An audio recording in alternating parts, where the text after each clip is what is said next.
এটা ১০০ পার হইতে পারে। বেশি ছাড়া কম হবে না। স্যার আপনি ৫০ শতকে এই জমি থেকে কতটুকু আশা করতে পারেন? সাধারণত আমরা দেখি যে ৮০ থেকে ৯০ মণ যে বাজারে যে প্রচলিত জাতগুলো আছে, সর্বোচ্চ ফলন দিলে আপনার ৯০ মণ, ৯৫ মণ, আর ২-১ টি ক্ষেত্রে দেখা গেছে ১০০ মণ হয়।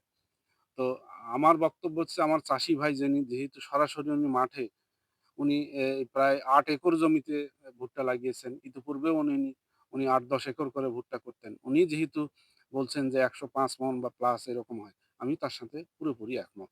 আচ্ছা ধন্যবাদ স্যারকে।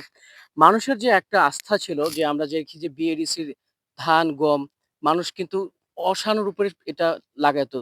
এখন আমরা মনে করি স্যারের প্রেক্ষাপট এবং কি এই ভুট্টার ফলন দেখে যদি স্যারের যে আশাটি ছিল এবং কি আমার চাষী ভাইয়ের যে আশা ছিল ১০০ বা ৯৫ দিক যায় তাহলে মানুষ বিভিন্ন কোম্পানির দিক থেকে প্রতারণা না হয়ে বিএডিসির দিকেই মুভ করবে।